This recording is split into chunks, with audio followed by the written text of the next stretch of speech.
नमस्कार साथियों, स्वागत है एक बार फिर से आपका हमारे लेक्चर में। आज की इस वीडियो में हम लोग बात करने वाले हैं वार्नर थ्योरी के बारे में। इससे पहले हम लोगों ने कोऑर्डिनेशन केमिस्ट्री का L1 कंप्लीट कर लिया है। L1 के अंदर हम लोगों ने कोऑर्डिनेशन केमिस्ट्री की बेसिक टर्मिनोलॉजी के बारे में बात कर ली है। अगर आपने वो वीडियो नहीं देखा है तो एक बार प्लीज वो वीडियो जरूर देखें, ताकि आपको समझ में आ सके कि कोऑर्डिनेशन कंपाउंड क्या होता है। कोऑर्डिनेशन केमिस्ट्री के अंदर काम आने वाली जो छोटी चीजें होंगी ना, छोटी से लेकर बड़ी चीजें सब उसके अंदर आपको इंक्लूड की गई है। तो एक बार जरूर वो वीडियो देखें। वीडियो देखने के लिए आपको मैंने लिंक डिस्क्रिप्शन में दिया है, वहां से आप लोग जाएं और उसको चेक कर सकते हैं। तो चलिए फिर वार्नर थ्योरी को स्टार्ट करते हैं। तो आज का जो टॉपिक रहेगा वो है आपका वार्नर थ्योरी। इंपॉर्टेंट है भाई एग्जाम की दृष्टि से, ये वाला इंपॉर्टेंट कर लो, इसको अच्छे से पढ़ना। मैं आपको इस वीडियो लेक्चर में एक गारंटी देता हूं कि अगर आपके वार्नर थ्योरी एग्जाम में वार्नर थ्योरी से सवाल आया तो इस वाले लेक्चर से बाहर नहीं जाएगा 100%। आप लोग एग्जाम देके हो, उसके बाद आपसे मेरे से आके मिल लेना कि सर इससे बाहर गया है कि नहीं गया। ठीक है, चलिए फिर शुरू करते हैं। वार्नर कौन था? वार्नर जो है वो एक स्विस रसायनज्ञ है। ठीक है, एक आपका स्विस केमिस्ट है जिन्होंने कोऑर्डिनेशन केमिस्ट्री के कंपाउंडों के बारे में सबसे पहले पता लगाया। और सबसे पहले पता लगाया इसलिए इसको क्या कहा गया आपके पास में, इसलिए इनको क्या कहा गया आपका उप सहसंयोजक, उप सह संयोजक, उप सहसंयोजक रसायन का जनक भी कहा गया। फादर ऑफ कोऑर्डिनेशन केमिस्ट्री, इसका जनक भी इसको कहा गया। इन्होंने किया क्या, इन्होंने एक कॉम्प्लेक्स लिया और उस कॉम्प्लेक्स के बारे में स्टडी की। और इस कॉम्प्लेक्स के इन्होंने किया क्या, एक तो लिया कोबाल्ट क्लोराइड, कोबाल्ट क्लोराइड, और कोबाल्ट क्लोराइड की अभिक्रिया करवाई किसके साथ में, एमीन के साथ में करवाई। तो जब कोबाल्ट क्लोराइड और एमीन की अभिक्रिया कराई तो इसके द्वारा इन्होंने क्या बनाया आपके पास में, cobalt amine chloride, cobalt amine chloride, cobalt amine chloride. ठीक है, और ये कोबाल्ट एमीन क्लोराइड जो था ना, इसके इन्होंने क्या बनाए, अलग अलग कॉम्प्लेक्स बनाए। जो कॉम्प्लेक्स बने आपके पास में इस कोबाल्ट एमीन क्लोराइड के अलग अलग कॉम्प्लेक्स बने, और जो कॉम्प्लेक्स बने उनका अगर मैं संगठन की बात करूं तो उनके संगठन में केवल थोड़ा सा अंतर था। अगर मैं इनके संगठन की बात करूं, मतलब कि इनके फॉर्मूला की बात करूं ना, तो इनके फॉर्मूला में काफी एकदम से कम जो है ना वो अंतर देखने को मिला, एकदम से कम अंतर देखने को मिला। लेकिन बात करूं इनके क्या गुणों के बारे में, इनके जो केमिकल प्रॉपर्टीज होते ना उसके अंदर काफी ज्यादा अंतर देखने को मिला, काफी अंतर देखने को मिला। मतलब कि उनके फॉर्मूला जो थे ना उनमें तो बहुत कम अंतर था, लेकिन इनकी जो केमिकल प्रॉपर्टीज था उनमें काफी ज्यादा अंतर देखने को मिला। अब इसके पीछे रीजन क्या है, इसके पीछे का क्या हुआ क्या नहीं हुआ, वो इस वीडियो में हम लोग बात करेंगे। तो बात करते हैं बर्नर सिद्धांत की मुख्य महत्वपूर्ण बातों के बारे में, मुख्य बिंदुओं के बारे में बात करते हैं। चलिए, सबसे पहली बात तो यह है कि बर्नर ने जो उप सहसंयोजक यौगिक होते हैं, उप सह संयोजक जो यौगिक होते हैं, इनमें जो केंद्रीय धातु होता है, जो केंद्रीय धातु होता है वो आपको दो प्रकार की संयोजकता प्रदर्शित करता है। ये अपनी संयोजक दो प्रकार की करता है। एक तो होती है आपके पास में इनकी प्राथमिक संयोजकता, और दूसरी जो होती है वो होती है आपकी कौन सी, द्वितीयक संयोजकता। ये मान के चल लीजिए आपके पास में इनका सबसे इंपॉर्टेंट पॉइंट है ये वाला, जिसमें उन्होंने कहा कि आपके पास में कोई भी जो केंद्रीय धातु होती है ना कॉम्प्लेक्स के अंदर, वो प्राथमिक संयोजकता और द्वितीय संयोजकता दो प्रकार की संयोजकता प्रदर्शित करती है। पहले बात करूंगा प्राथमिक संयोजकता क्या होती है, दूसरी बात करूंगा द्वितीयक संयोजकता क्या होती है। तो एक तरफ तो मेरे पास में है कौन सी, प्राइमरी वैलेंसी, वैलेंसी, और दूसरी जो रहेगी मेरे पास में वो रहेगी सेकेंडरी वैलेंसी।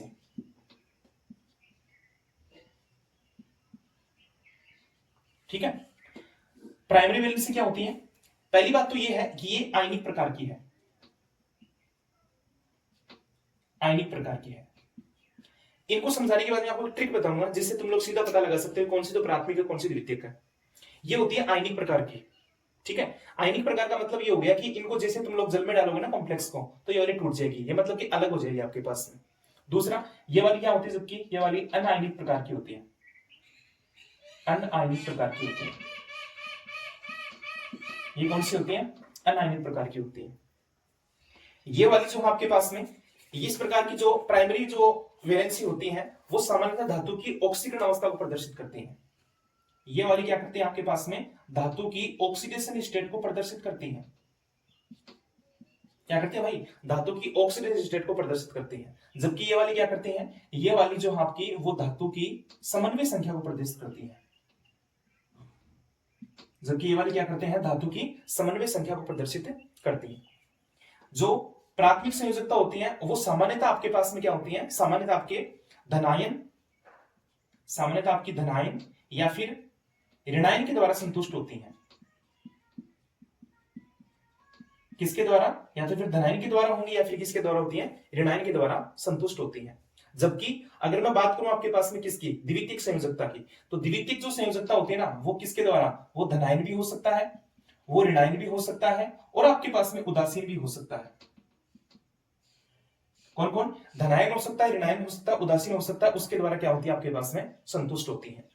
अगले पॉइंट की बात करूं आपके पास में, अगला पॉइंट ये है आपका कि जो आपकी प्राथमिक संयोजकता होती है, जो आपकी प्राथमिक संयोजकता जो होती है, प्राथमिक जो संयोजकता होती है, इसको बड़े कोष्ठक के बाहर लिखा जाता है।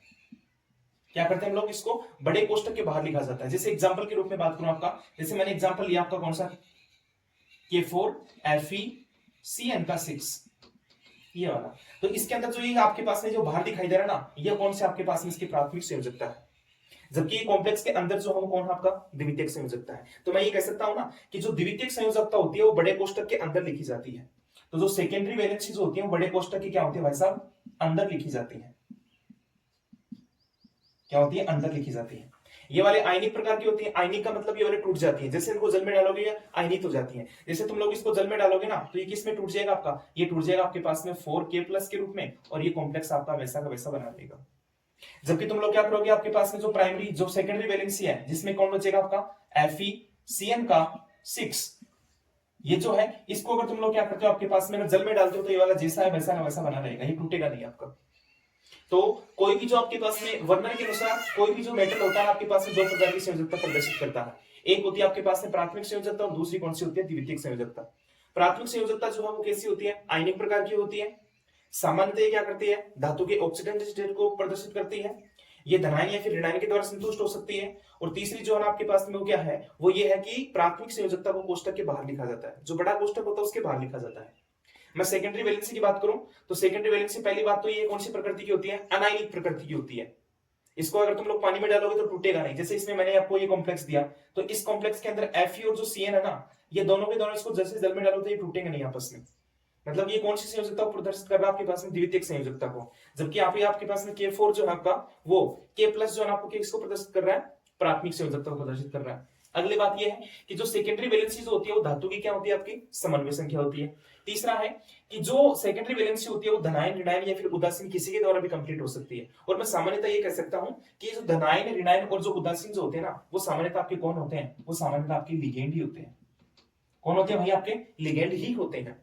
इनको क्या किया जाता है, बड़े कोष्ठक के अंदर लिखा जाता है। अगला पॉइंट और इंपॉर्टेंट पॉइंट द्वितीयक संयोजकता के लिए, द्वितीयक संयोजकता के लिए जो इंपॉर्टेंट पॉइंट है वो ये है, आप लोग साथ साथ में लिखते रहना। आप लोग वीडियो को रोक सकते हो और उसके साथ में लिख सकते हो, ताकि आपके नोट्स भी प्रिपेयर होते रहें। या फिर नोट्स नहीं बनाने का टाइम आपके पास है तो आप लोग डायरेक्ट इससे पढ़ते रहिए, जो भी आपके पास में नोट्स वगैरह है तो उनसे आप लोग देखते रहिए। दूसरी बात यह है कि जो द्वितीयक संयोजकता होती है उसको समझना थोड़ा सा, जो आपकी सेकेंडरी जो आपकी वैलेंसी है उसको थोड़ा सा ध्यान में रखना। पहली बात तो ये है कि सर सेकेंडरी वैलेंसी जो बड़े कोष्ठक के अंदर लिखी जाती है, किसके साथ में, मेटल के साथ में लिगेंड जुड़े होते हैं ना आपके पास में, वो इसकी सेकेंडरी वैलेंसी है। इसका मतलब ये हो गया कि मेटल के साथ में जब लिगेंड जुड़े होते हैं ना, जब इन मेटल और लिगेंड को जब खोल के लिखा जाता है ना आपके पास में, इस टाइप से खोल के लिखा जाता है ना, तो ये वाला क्या करता है आपके पास में, ये वाला मेटल का जो भी आपके पास में आपका संकुल बनाना उसकी ज्यामिति को प्रदर्शित करता है। तो अब देखते हैं वर्णन के द्वारा दिखाए गए जो टोटल आपके पास में 4 कंपाउंड थे, जो किसके द्वारा बने हैं, कोबाल्ट क्लोराइड और एमीन की रिएक्शन के द्वारा। तो इस प्रकार से 4 कंपाउंड इन्होंने बताए। अगर मैं इन कंपाउंडों की स्ट्रक्चर को आपको बताऊं तो इनमें आपको कुछ कॉमन चीज दिखाई दे रही होगी। मैंने मेटल कॉम्प्लेक्स के साथ जो मेटल है इसके अंदर क्या किया, मैंने कुछ लाइन तो मैंने आपके पास में हार्ड लाइन शो किया और कुछ आपके पास में डॉट डॉट मैंने शो किया है। तो मैंने अभी बात की थी, वर्णन ने 2 प्रकार की वैलेंसी बताई अपनी, एक तो प्राथमिक कौन सी थी आपकी, एक तो प्राथमिक संयोजकता थी और एक आपके पास में कौन सी थी, द्वितीयक संयोजकता थी। तो मैं आपको बता दूं कि ये जो आपके पास में डॉट डॉट के द्वारा बनी हुई है, इसे डॉट डॉट के द्वारा बनी है, वो कौन सी वैलेंसी आपकी, प्राथमिक वैलेंसी है। और जो आपके पास में हार्ड लाइन से बनी हुई है वो कौन सी है, द्वितीयक वैलेंसी है। ठीक है, तो ये वाली कौन सी है, द्वितीयक वैलेंसी। और जो द्वितीयक वैलेंसी होती है वही आपके पास में किस में काम आती है, समन्वय संख्या के अंदर काम आती है। किसमें काम आती है? समन्वय संख्या के अंदर काम आती है। इसका मतलब इस मेटल का आपके पास में समन्वय संख्या कितने हैं टोटल? तो टोटल इसके हार्ड लाइन काउंट कर लीजिए 1 2 3 4 5 6। तो इस कॉम्प्लेक्स के अंदर क्या है आपके पास में? 6 तो आपके पास में क्या रहेंगी इसकी? वो आपके पास में क्या रहेगी? समन्वय संख्या रहेगी। और 3 जो बचे हैं वो कौन रहेगा इसका? वो रहेगा इसका प्राथमिक वैलेंसी। इसमें बात करूंगा आपके पास में तो हार्ड लाइन काउंट कर लो, 6 हार्ड लाइन। इसका मतलब इसमें 6 तो समन्वय संख्या होगी और 2 इसकी प्राथमिक संयोजकता होगी। अगली बात करूं इसके अंदर बात करें तो 6 तो आपके पास में समन्वय संख्या, 1 इसकी प्राथमिक संयोजकता, मतलब कि 6 तो इसकी द्वितीयक संयोजकता, 1 इसकी प्राथमिक संयोजकता। अगली बात करूं इसके अंदर तो इसमें अगर बात करूंगा आपका तो क्या होगा इसके अंदर टोटल आपके पास में 6 आपको क्या दिखाई दे रहे हैं? हार्ड लाइन दिखाई दे रही है। इसका मतलब इसमें द्वितीयक संयोजकता कितनी आपके पास में? 6 है। और इसमें प्राथमिक संयोजकता की संख्या कितनी इसके अंदर? 0 है। इसमें प्राथमिक संयोजकता कितनी? 3। डॉट डॉट को देख लीजिए, इसमें कितनी? 2, इसमें कितनी? 1, इसमें कितनी? 0। अब आप सवाल पैदा ये होता है कि सर हमें इसमें प्राथमिक संयोजकता और द्वितीयक संयोजकता से फायदा क्या मिला इसको?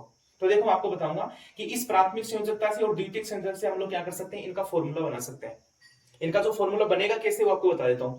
मैंने अभी आपको समझाया था, एक पॉइंट समझाया था, मैं इसके नीचे फॉर्मूला बना के दिखाऊंगा आपको। मैंने अभी आपको बोला था कि प्राथमिक जो संयोजकता होती है उसको हम लोग क्या करते हैं आपके पास में, उसको कोष्टक के बाहर लिखा जाता है। और जो द्वितीयक संयोजकता है उसको हम लोग कहां लिखते हैं आपके पास में? कोष्टक के अंदर की तरफ लिखते हैं। अब देखना तुम लोग इसका फॉर्मूला कैसे बनता है।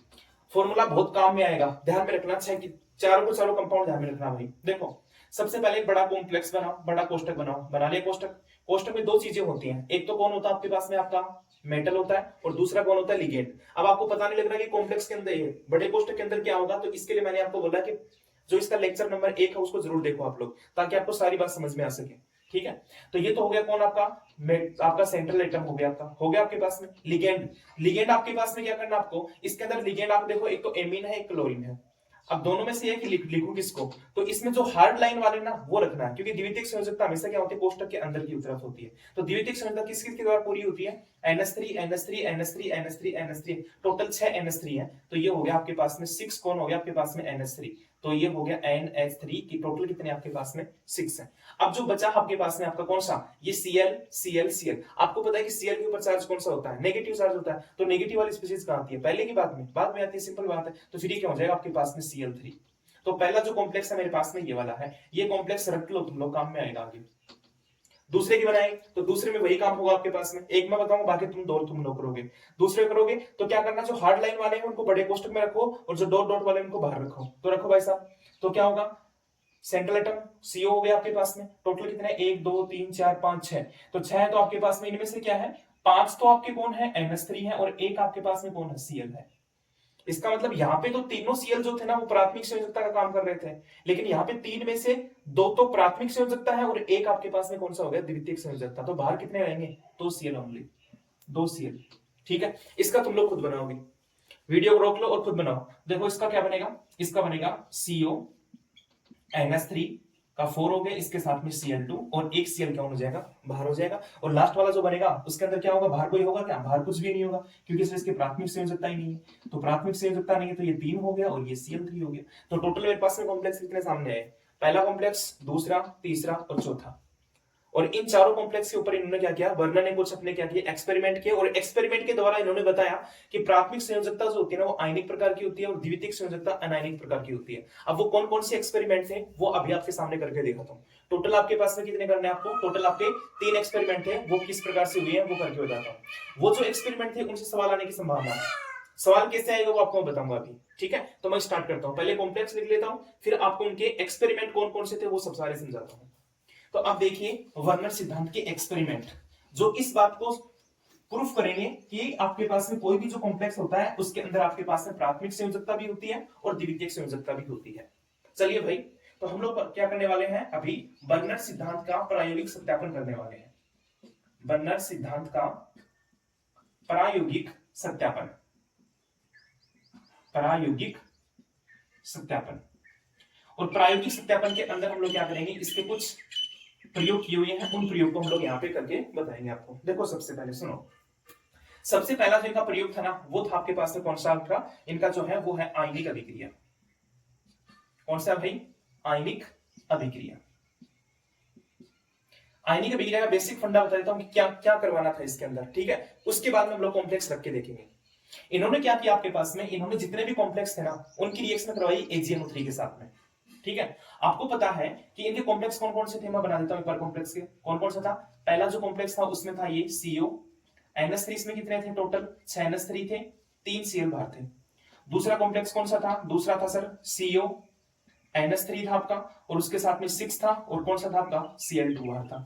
अगला कौन सा था सर? अगला था CO, NH3 का हो गया आपके पास में कितना? 4 हो गया, सॉरी सॉरी इसमें यहाँ पे 5 और Cl, यहाँ पे कौन था? 4 था और Cl2 था, और यहाँ पे कौन हो गया? Cl। और जो चौथा आपका जो था वो कौन सा था आपका? वो था, चौथा मैं बना देता हूँ, चौथा आपका CO, NH3 का हो गया कितना आपके पास में? थ्राइस, और Cl3 का थ्राइस। ये 3 कॉम्प्लेक्स थे। मैं आपको बताऊं, देखो इन्होंने क्या किया, इनकी अभिक्रिया करवाई किसके साथ में? AgNO3 के साथ में। यहाँ पे रिएक्शन करवाई AgNO3 के साथ में, यहाँ पे भी रिएक्शन करवाई किसके साथ में? AgNO3 के साथ में, यहाँ पे भी रिएक्शन करवाई है AgNO3 के साथ में, और यहाँ पे भी रिएक्शन करवाई किसके साथ में? AgNO3 के साथ में। AgNO3 के साथ में रिएक्शन करवाने पर क्या होता है? अपना AgCl का आपको क्या प्राप्त होता है? आपके पास में AgCl का प्रिसिपिटेट प्राप्त होता है, ऑक्साइड प्राप्त होता है। अब देखो इसके अंदर दो चीजें हैं, AgNO3 आया, इसके साथ रिएक्शन करे कौन? NH3 रिएक्शन करेगा कि Cl रिएक्शन करेगा? मैंने आपको बोला था कि जो कोष्टक के बाहर होगा वो प्राथमिक वैलेंसी होगी, जो कोष्टक के अंदर होगी वो द्वितीयक वैलेंसी होगी।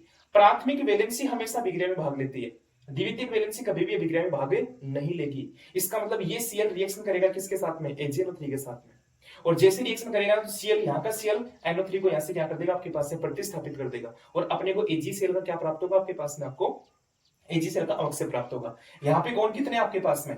यहाँ पे आपके पास में एक जो Cl है वो एक NO3 को निकालेगा, मतलब कि एक जो आपके पास में Cl होगा ना वो एक AgNO3 के साथ में रिएक्शन करेगा। यहाँ पे कितने? 3 है, तो इसके कितने मोल चाहिए आपको? 3 मोल चाहिए, और इससे जो प्रोडक्ट बनेगा ना आपके पास में, जो प्रोडक्ट बनेगा उसमें क्या मिलेगा आपको? 3 AgCl का क्या मिलेगा आपके पास में? ऑक्साइड मिलेगा। इसके जब रिएक्शन कराओगे तो इसमें देखो भाई टोटल आपके पास में जो कंपाउंड लिया था इन्होंने वो कौन सा था आपका? वो था COCl3 और इसके साथ में 6NH3 था, ठीक है। लेकिन भाई साहब इसमें बात ये होगी कि इसमें एक Cl जो है ना, 3 Cl में से एक Cl जो है ना वो कहां पे आ गया? द्वितीयक संयोजकता में आ गया। तो द्वितीयक संयोजकता वाला भाग नहीं लेगा रिएक्शन में, तो रिएक्शन किसके द्वारा होगी? केवल 2 के द्वारा। तो यहाँ पर AgNO3 कितने मोल चाहिए आपको? 2 मोल चाहिए, तो इससे जो बनेगा आपके पास में तो 2 मोल AgCl आपको क्या मिलेगा? प्रिसिपिटेट मिलेगा। यहाँ पे कराओगे रिएक्शन AgNO3 के साथ में, यहाँ पे केवल एक Cl है, तो कितना मोल मिलेगा?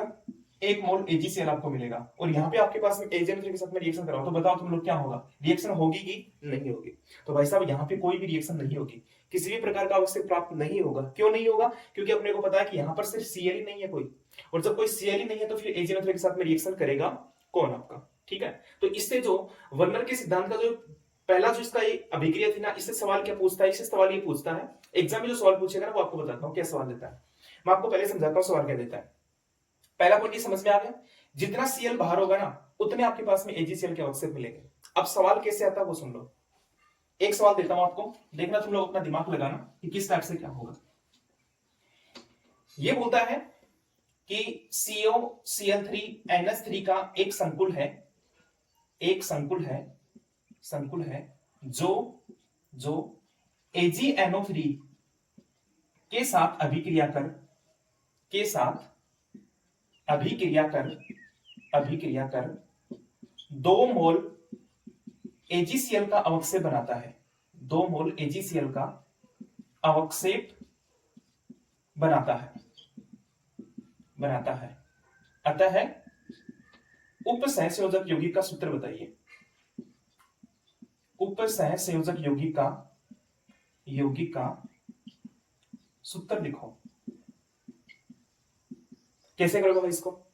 इन्होंने क्या बोला है कि इसका एक कंपाउंड दिया है, ये कंपाउंड दिया है, इसका एक संकुल है, और उस संकुल को AgNO3 के साथ रिएक्शन करवाने पर क्या बनना है आपके पास में? 2 मोल AgCl बनना है, 2 मोल AgCl बन रहा है। इसका मतलब ये कि 2 Cl बाहर होंगे इस कंपाउंड के।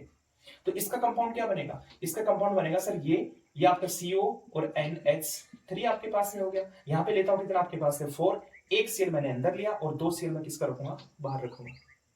ठीक है, मैंने 2 बाहर क्यों रखे? क्योंकि मेरे को 2 मोल क्वेश्चन में कि मेरे को क्या बोला कि 2 मोल AgCl आपको प्राप्त होंगे, तो भाई सब 2 मोल मैंने बाहर रखे हैं। अब इसकी रिएक्शन करवाता हूं किसके साथ में? AgNO3 के साथ में। और जैसे रिएक्शन कराओगे तो फिर क्या बनेगा आपके पास में? आपका 2 मोल आपके पास में क्या बनने वाले हैं? AgCl का ऑक्साइड बनने वाला है। आपको सवाल ऐसे देके पूछ सकता है, या फिर आपको क्या दे देगा आपके पास में? ऑप्शन दे देगा। वैसे सामान्यतः ये है कि आपके एग्जाम में जो है ना MCQ बेस पे नहीं आता, आपका पेपर डिस्क्रिप्टिव होता है, तो छोटे क्वेश्चन आपको लिखने पड़ सकते हैं। तो आपको इस टाइप से दे दे तो आपको बताना होगा कि सर हमारे पास में ये है, ऐसा ऐसा दिया गया हमें, 2 मोल AgCl हमें प्राप्त करने हैं, इसलिए हम लोग कॉम्प्लेक्स को इस टाइप का बनाएंगे ताकि इसकी प्राथमिक संयोजकता कितनी होगी, 2 Cl के द्वारा कंप्लीट होगी, जो AgNO3 के साथ में रिएक्शन करके क्या बनाएंगे, आपके पास में ये वाला संकुल बनाएंगे, और 2 आपके पास में AgCl क्या प्राप्त होंगे, आपको 2 मोल अवक्षेप आपको प्राप्त होगा। ठीक है, अगला बात करते हैं, अगली इसकी एक्सपेरिमेंट को प्रायोगिक सत्यापन पर के लिए दूसरा प्रैक्टिकल करते हैं इसका। पहला तो कौन सा हो गया आपका, आयनिक अभिक्रिया। आयनिक अभिक्रिया सबसे ज्यादा सवाल है आज तक, जितने भी कंपिटिटिव एग्जाम हुए ना, उसमें अगर वार्नर थ्योरी से अगर कोई सवाल आया ना, वो किससे आया आपके पास में, आपका वो आया आपका कौन सा, आयनिक अभिक्रिया से पक्का सवाल मिला आपको। दूसरा इसका जो प्रायोगिक सत्यापन है उसके अंदर है हिमांक अवनमन। हिमांक अवनमन, ठीक है। तीसरा जो इसका रहेगा वो रहेगा चालकता। ये दोनों एक साथ कंपैरेटिवली पढ़ा दूंगा आपको मैं। देखो हिमांक अवनमन, हिमांक आप लोग जानते हो कि हिमांक क्या होता है आपके पास में, किसी भी कंपाउंड का फ्रीजिंग पॉइंट क्या होता है, किसी भी कंपाउंड का फ्रीजिंग पॉइंट एक ऐसा ताप होता है जिसके ऊपर कोई भी आपके पास में जो कंपाउंड होता है ना, वो लिक्विड से किस में जाता है, आपके पास में आपका सॉलिड में जाता है। मतलब कि जमने का जो पॉइंट होता है, जो ताप होता है, उसको क्या बोलते हैं, उसका हिमांक। अब देखो कोई भी एक चीज तो शुद्ध होती है और एक अशुद्ध होती है, तो जो शुद्ध चीज होती है ना आपके पास में, इसका हिमांक का जो मान होता है ना आपके पास में, और एक अशुद्ध जो चीज होती है उसके हिमांक का मान जो है ना आपके पास में, तो अशुद्ध जो चीज होती है उसके हिमांक का मान जो होता है ना हमेशा कम होता है, किससे, शुद्ध चीज से। अब बात ये ऐसा क्यों हुआ, अब मैं आपको एक एग्जांपल की तरह समझाता हूं। जैसे मान लो एक तो ये वाला आपके पास में बीकर है और एक बीकर ये है। ये वाला बीकर जो है ना, इसके अंदर केवल और केवल आपके पास में पानी है, केवल क्या इसके अंदर पानी है। जबकि ये वाला क्या आपके पास में, ये वाला पानी भी है आपके पास में, और दूसरा क्या इसके अंदर नमक भी है, इसमें H2O भी है, साथ साथ में क्या है NaCl भी है। जबकि ये वाला क्या आपके पास में, ये वाला जो आपका वो कौन है आपका, ये वाला है H2 ओनली। इसको जैसे तुम लोग जमाओगे तो ये वाला क्या होगा, 0 डिग्री सेंटीग्रेड पे आपके पास में क्या हो जाएगा, जम जाएगा। लेकिन इसकी अगर बात करो ना आपके पास में, तो ये 0 डिग्री पे नहीं सेट होगा, तो फिर किस पे होगा सर, ये 0 से माइनस में जाएगा आपके पास में, माइनस में 5, 10, 20 जो भी है उसके ऊपर जाएगा। ऐसा क्यों हुआ, क्योंकि सर इसके अंदर भी ये वाला प्योर नहीं है, इसके अंदर कुछ चीजें आ गई, इसकी वजह से हो गए। अब सर ये वाला एक्सपेरिमेंट से हम लोग इसको कैसे सिद्ध कर सकते हैं, देखो इसको कैसे सिद्ध करेंगे। पहला पॉइंट तो ये समझ में आ गया, दूसरा पॉइंट ये और समझ ताकि दोनों को एक साथ कर सको। चालकता, देखो कोई भी जो विलयन होता है ना, कोई भी जो विलयन होता है उसके अंदर हम लोग क्या करेंगे, विद्युत धारा का प्रवाह करेंगे।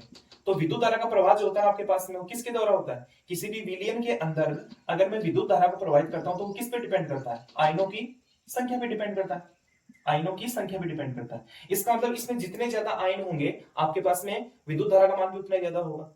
ठीक है, जितने ज्यादा आयनों की संख्या ज्यादा, तो विद्युत धारा की मात्रा भी आपके पास में क्या होगी, विद्युत धारा की मात्रा भी आपके पास में क्या होगी, ज्यादा होगी। मतलब कि जैसे जैसे आयन बढ़ते जाएंगे वैसे वैसे विद्युत धारा का मान बढ़ता जाएगा। इसमें जैसे जैसे आपके पास में आयन बढ़ते जाएंगे, आपके पास में हिमांक अवनमन धीरे धीरे आपके पास में क्या होता जाएगा, बढ़ता चला जाएगा। अब मैं तीनों के तीनों कॉम्प्लेक्स बनाता हूं, और सॉरी 4 कॉम्प्लेक्स बनाता हूं और उसके एग्जांपल देता हूं आपको। देखो इसमें क्या होगी, आयनों की संख्या पे डिपेंड करेगी, और इसमें किस पे डिपेंड करेगा आपके पास में, इसमें भी नंबर ऑफ। देखो आपको पता है कि हिमांक अवनमन जो है ना एक अणुसंख्यक गुणधर्म है, और अणुसंख्यक गुणधर्म किस पे डिपेंड करता है, अणुओं पे डिपेंड करता है। तो देखो अभी आपके सामने बना के दिखाता हूं। तो हिमांक अवनमन और आपके पास में चालकता दोनों का एक साथ कंप्लीट हो जाएगा, प्लस में आपके पास में कौन सा, चालकता। कॉम्प्लेक्स कौन सा था, CO Cl3, मैं एक साथ वो कंपाउंड बना देता हूं, CO NH3 का हो गया 6, और क्या रहेगा Cl3। दूसरा कौन सा था, CO NH3 का हो गया 5, और आपके पास में Cl2। तीसरा जो था वो कौन सा था, CO NH3 का हो गया 4, और इसके साथ में Cl2 Cl। और चौथा जो था वो कौन सा था आपका, CO NH3 का हो गया 23, और आपके पास में कौन हो गया आपका, और इसके साथ में Cl3। ये कॉम्प्लेक्स है। इसमें देखो एक तरफ करता हूं मैं अणुओं की संख्या, अणुओं की संख्या, दूसरी तरफ करते हैं आयनों की संख्या, आयनों की संख्या। देखो आपको पता है कि ये वाला जो है ना आपके पास में कोष्ठक के बाहर जो है वो प्राथमिक संयोजकता है, कोष्ठक के अंदर कौन सी है, द्वितीयक संयोजकता। प्राथमिक संयोजकता जो होती है वो डिसोसिएट हो सकती है, टूट सकती है, लेकिन द्वितीयक संयोजकता कभी भी आपके पास में डिसोसिएट नहीं होती। अगर इसको मैं पानी में डालूंगा तो क्या होगा, देखो 3 तो यहां से Cl बाहर निकलेंगे और एक यहां से ये वाला कॉम्प्लेक्स बाहर निकलेगा, इतना एक साथ रहेगा, और ये 3 अलग अलग हो जाएंगे। तो अणुओं की संख्या कितनी होगी इसके अंदर, टोटल 4। कितनी होगी अणुओं की संख्या आपके पास में? जो अगर मैं कणों की संख्या बात करूं तो कितने होंगे आपके पास में? इसमें 4 कण होंगे। इसी प्रकार से इसमें करूंगा तो ये वाला इसको टूटेगा और 2 यहां से, 1 यहां से, 3 कण होंगे। ये 4 कण है, यहाँ पे 3 कण है। इसकी बात करूंगा आपके पास में तो यहां से एक ये, तो कितने कण मिलेंगे आपके पास में? इसमें 2 कण मिलेंगे। और लास्ट वाले की बात करूं तो ये अपने आप में क्या रहेगा? सिंगल रहेगा, क्योंकि इसका डिकम्पोजिशन नहीं होगा, सारी की सारी द्वितीयक संयोजकता है। तो इसमें कितने कण होंगे आपके पास में? केवल 1 कण होगा। आवेश की बात करो, देखो आवेश देखो क्या होगा। अगर तुम लोग इसको तोड़ोगे आपके पास में तो 3 तो Cl माइनस निकलेंगे, 3 Cl माइनस। आपको पता है कि जब 3 माइनस का है तो इसके ऊपर कितना होगा? 3 प्लस का भी तो होगा ना। इसका तो 3 तो प्लस का, ये तो यहाँ पे तो 3 प्लस का और यहाँ पे 3 माइनस का, तो टोटल कितना हो जाएगा आवेश? कितने होंगे आपके पास में? 6। कभी ये मत कर देना कि 3 प्लस का 3 माइनस का टोटल हो गया 0। अरे भाई मेरे को भी दिखा जाए न्यूट्रल है, लेकिन हमें तो क्या है? आयनों की संख्या का पता लगाना है। जल में डालोगे तो आयनों में टूटेगा ना। तो यहां से कितने होंगे आपके पास में? यहां से आपके पास में टोटल 6 आवेश आएंगे। कितने आवेश आएंगे? 6 आवेश। और यहां से 2 ये, कितना आवेश आएगा? 4 आवेश। इसकी बात करो तो इसमें कितना आएगा? इसमें आएगा कितना आपके पास में? 2 आवेश, 2 आवेश। और इसमें कितना आएगा आपके पास में? 0 आवेश, 0 आवेश। मैंने क्या बोला आपको? हिमांक अवनमन जो है वो डिपेंड करेगा किस पे? अणुओं की संख्या पे। चालकता जो है वो डिपेंड करेगी किसके ऊपर? आयनों की संख्या पे। इसका मतलब सबसे ज्यादा जो हिमांक अवनमन देखने को मिलेगा वो पहले वाले कॉम्प्लेक्स में, उसके बाद में इसमें, उसके बाद में इसमें, उसके बाद में इसमें। चालकता सबसे ज्यादा देखने को मिलेगी, सबसे ज्यादा इसकी चालकता होगी, फिर इसकी होगी, फिर इसकी होगी, फिर इसकी होगी। मतलब कि हम लोग क्या कर सकते हैं, हमें अगर मान लो कि एग्जाम में ये देता है कि आपको 4 अलग अलग कॉम्प्लेक्स दे देता है, ठीक है, या फिर ये कर सकता है कि कॉम्प्लेक्स आपको दे दिया। जैसे मैं आपको अगर सवाल बनाऊं तो इस टाइप से बनता कि COCl3 NH3 6NH3, ये कोई कॉम्प्लेक्स है और इसके कुछ हिमांक अवनमन के डाटा आपको दिए गए हैं और उन डाटा से आपको पता लगाना है कि कंपाउंड का कॉम्प्लेक्स कैसा बनेगा। जैसे मान लो इसमें अधिक मान दे देता, फिर कम, फिर कम, फिर कम, और फिर बोलता आप लोग इनकी क्या बनाओ? फॉर्मूला बनाओ। आपको चालकता के कुछ मान दे देता और फिर बोलता है इनके कॉम्प्लेक्स बनाओ। तो जिसमें जितने ज्यादा आपके पास में क्या होंगे? कण होंगे, तो उसकी हिमांक अवनमन ज्यादा। आवेश ज्यादा होगा तो फिर उसका क्या होगा आपके पास में? आपका आयनों की संख्या भी उसमें देखने को मिलेगी, चालकता का मान ज्यादा देखने को मिलेगा। तो इस टाइप से हम लोग क्या कर सकते हैं? वर्नर सिद्धांत का जो प्रायोगिक सत्यापन था उस प्रकार से कर सकते हैं। पहला